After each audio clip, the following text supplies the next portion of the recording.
Hello friend, I am doctor Harshad Rawal MD homeopaths और मेरी channel में आपका स्वागत है। मित्रों, कई बार हम सुबह में उठते हैं और आंखों के सूजन लगता है, फेस पर सूजन लगता है, होठ भारीपन हो जाता है। तो धीरे धीरे ये हमको यही एरिया में भार लगता है, इरिटेशन लगता है, कुछ तनाव आता है और चमड़ी और फेस इरेगुलर हो जाता है। ऐसी कंडीशन हो जाए तो उसको सीरस बोलते हैं। मेडिकल भाषा में उसको अर्टिकेरिया रैश भी बोलते हैं और आयुर्वेदिक में उसको पित्तजन्य रोग बोलते हैं, क्योंकि यही सीजन में पित्त प्रकोप ज़्यादा होता है। ये ज़्यादा पित्त हमारे खून में मिक्स हो जाता है और खून में जो उसकी एसिडिक तीव्रता है बढ़ा देता है। इसके जरिए हमारा जो खून है एक पॉइजनस सब्सटेंस उत्पन्न होता है और इसके जरिए हमको ये अर्टिकेरिया रैश हो जाता है। ऐसा सिमिलर एक डिजीज है जिसको ज़ेरोडर्मा बोलते हैं, जेरोक्स डर्मा। जेरोक्स कैसा होता है कि हम एक प्रिंट निकालते हैं और प्रिंटर पे रखते हैं तो फिर से सेम टू सेम प्रिंट निकलता है, उसको जेरोक्स बोलते हैं या फोटोकॉपी बोलते हैं। ऐसे तो जेरोक्स मशीन का नाम है, तो ये फोटोकॉपी सेम टू सेम निकलती है। ऐसे जेरोडर्मा में आप स्क्रीन पर कुछ लिखते हैं, आप फिगर में भी देख सकते हैं, तो सेम टू सेम इम्प्रेशन आप स्क्रीन में भी उभर आती है। सपोज कुछ एक्स लिखो, वाई लिखो, जेड लिखो, तो ऐसे सेम टू सेम जो स्क्रीन पर उभर आती है और ये जाने में उसको टाइम लगता है, तो उसको ज़ेरोडर्मा या तरीके डिजीज का बोला जाता है। तो दोनों दवा के लिए आप हमारा उसका क्या कॉज है, क्या साइन एंड सिम्टम्स है और उसका क्या होम मैनेजमेंट है और इसकी क्या होम्योपैथिक बेस्ड मेडिसिन है, इसके बारे में हम बताएंगे। मित्रों, जो अर्टिकेरिया है जिसको सीरस बोलते हैं, ये पर्टिकुलरली मानसून ऋतु में ज़्यादा बढ़ावा देता है और इसके बहुत सारे कॉज भी मालूम पड़ा है। तो सबसे पहले उसको एलर्जिक है। कई बार हम फूड की कोई एलर्जी होता है, फूड में हम कोई ज़्यादातर टमाटर है, स्पिनिच है या कोई साइट्रेट फूड ऐसे ले जाते हैं या कोई डब्बे वाला कुछ फूड पैकिंग लेते हैं, तो इससे जरिए भी हमारा शरीर में एक सीरस निकल आता है, स्वेलिंग हो जाता है, रफ स्किन हो जाती है और इसके पर ढींचे पड़ते हैं। ऐसे तरह ये ब्रेकआउट होता है। कई बार इंसेक्ट बाइट की वजह से होता है। कुछ सपोज आप मच्छर काट जाता है, मॉस्किटो या कुछ और बाइट्स या चींटी होता है, तो कई बार सेंसिटिव स्किन की वजह से भी सीरस होने का संभावना रहती है। कई बार ऐसे पानी पीते हैं तो पानी की वाटर पॉइजनस के कारण भी हमको ये प्रॉब्लम होने का संभावना है। कई बार वायरल डिजीज या बैक्टीरियल डिजीज के वजह से स्किन में ये सीरस होने का भी संभावना है। कई बार ऐसे कोई मेडिकेशंस होता है जैसे नॉन इन्फ्लेमेटरी या स्टीरोड या एंटीबायोटिक या कोई ब्लड प्रेशर की दवा लेते हैं तो भी ये सीरस होने का भी संभावना रहता है। कई बार फिजिकल साइकी से भी ये सिम्टम बढ़ता है। कई बार आप सनलाइट में जाते हैं या कोल्ड कोल्ड ब्लस्टर्स होता है या कोल्ड सोर हो जाता है, तो इसके जरिए भी सीरस होने का संभावना रहती है। या कोई कॉम्प्रेस, आप कोई बाथ लेते हैं और बाथ में जो शावर आता है, कई बार हॉट शावर आता है बहुत हीटिंग, और स्किन में अटने से भी सीरस होने का भी संभावना रहता है।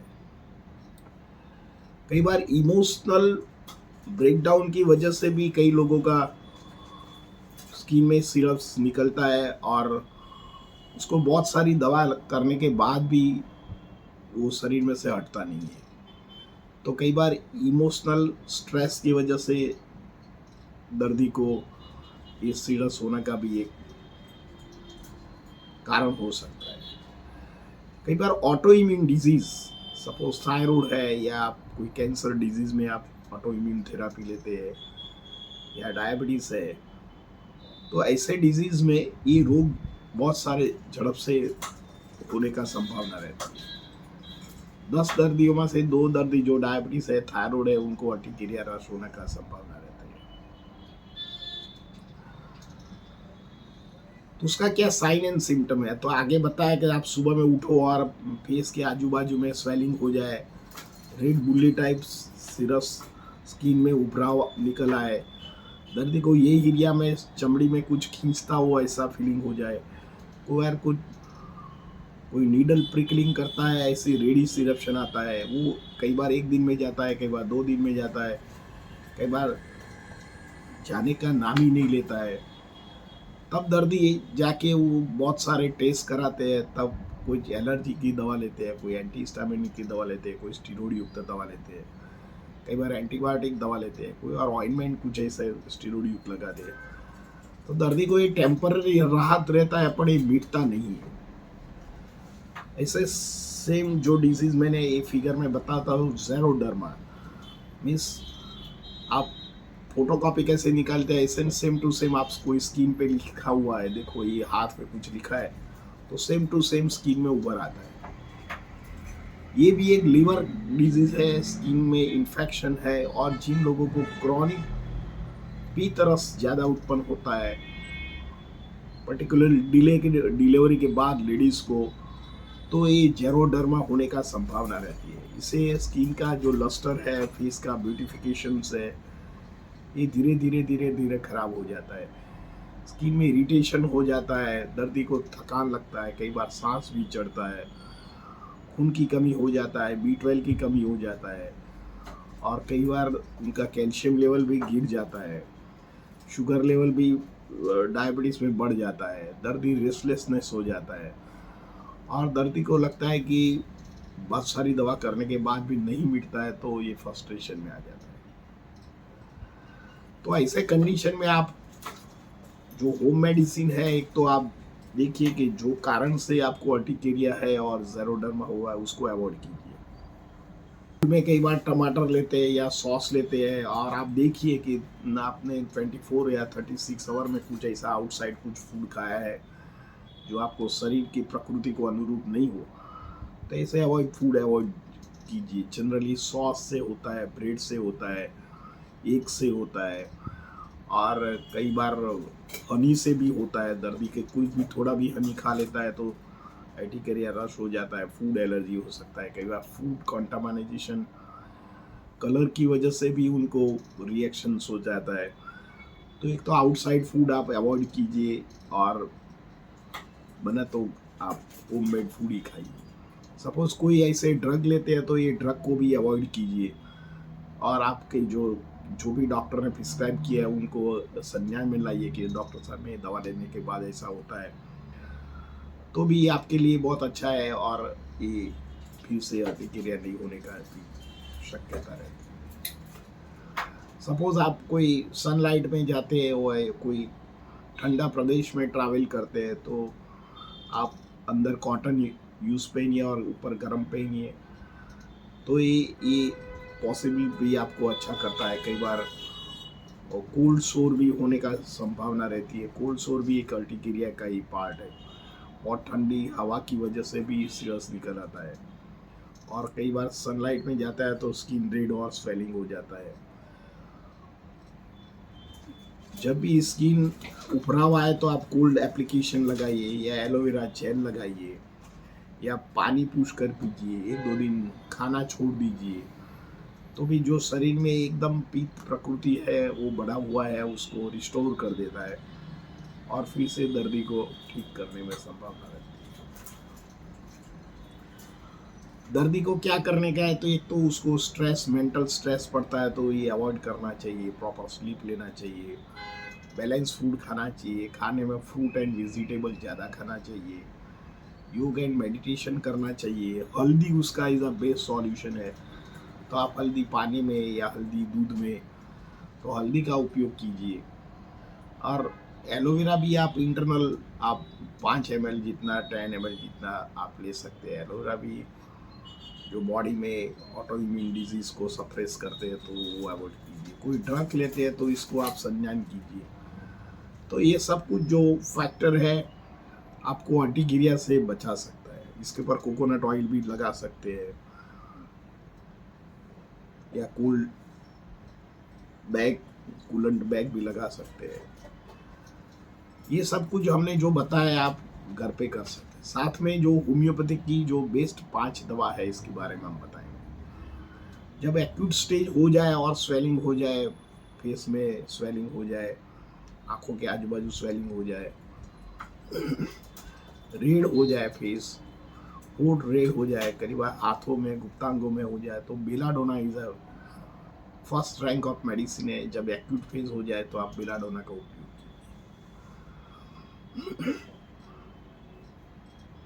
सेकंड नंबर है आर्सेनिक अम्ल। कई बार आप कोई पॉइजनस फूड की वजह से या कुछ आपने कोई पैकेट फूड खा लिया और तुरंत हो जाता है, या कुछ आपने बाहर का कोई केमिकल युक्त फूड है, इसमें फूड कलर की वजह से आपको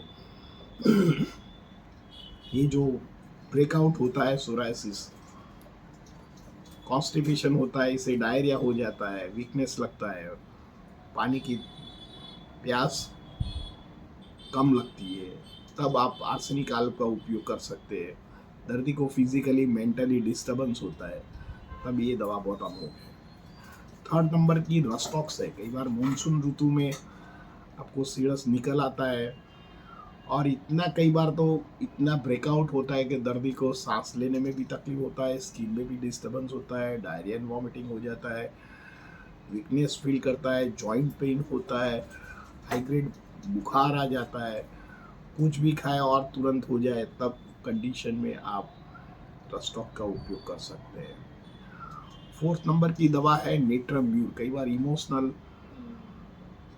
अंडर प्रेशर में आ जाते हैं, स्ट्रेच होता है, डिप्रेशन होता है, एंजाइटी होता है, कई बार आपके इमोशनल के साथ किसने प्ले किया हो, जब ऐसी कंडीशन आ जाए तब आप नेट्रम्यूर का उपयोग कर सकते हैं। आपको नींद नहीं आती है, वीकनेस लगता है, आयरन डेफिशिएंसी हो जाता है, शरीर काला पड़ जाता है, स्वेलिंग हो जाता है, इरिटेशंस होता है, तब नेट्रम्यूर का उपयोग कीजिए। लास्ट में दवा है कैलकेरिया कार।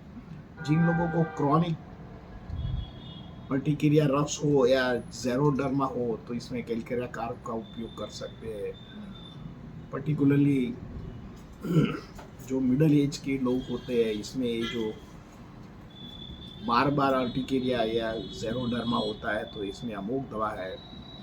दर्दी को स्वेलिंग आ जाए, red bullae type of eruption आ जाए स्किन पर, स्किन में ऊपर एक तनाव आ जाए, इसके पर कुछ भी लिखो तो तुरंत इसमें रिफ्लेक्ट, जैसे जेरोक्स लिखते हैं ऐसे कॉपी ऊपर आ जाए, स्किन ड्राई हो जाए, कॉन्स्टिपेशन हो जाए, दर्दी को भूख नहीं लगे, बेचैनी लगे, वेट लॉस हुआ, बहुत ज़्यादा पसीना हो जाए और सिर के आजू बाजू में पसीना ज़्यादा आता है, तब ये कंडीशन में आप कैलकेरिया कार का उपयोग कर सकते हैं। मित्रों, मानसून ऋतु में जब आपको अर्टिकेरिया रैश या ज़ेरोडर्मा का जो प्रॉब्लम है तो आप निश्चिंत से होम्योपैथिक दवा कराइए, इसमें कोई साइड इफेक्ट नहीं है और जड़ मूल से ये रोग मिट जाता है, बार बार नहीं होता है और आपकी हेल्थ यही ऋतु में बेकरार और अच्छी रहती है। तो आप जरूर ट्राई कीजिए। ये भी जो दवा है आपके कोई डॉक्टर या होम्योपैथ, सीनियर होम्योपैथ के अंडर में ही दवा लीजिए। सेल्फ ट्रीटमेंट कई बार आपको घातक। मित्रों, मेरा ये वीडियो आपको कैसा लगा, अच्छा लगता है तो लाइक कर दीजिए, शेयर कर दीजिए। धन्यवाद। Thank you very much.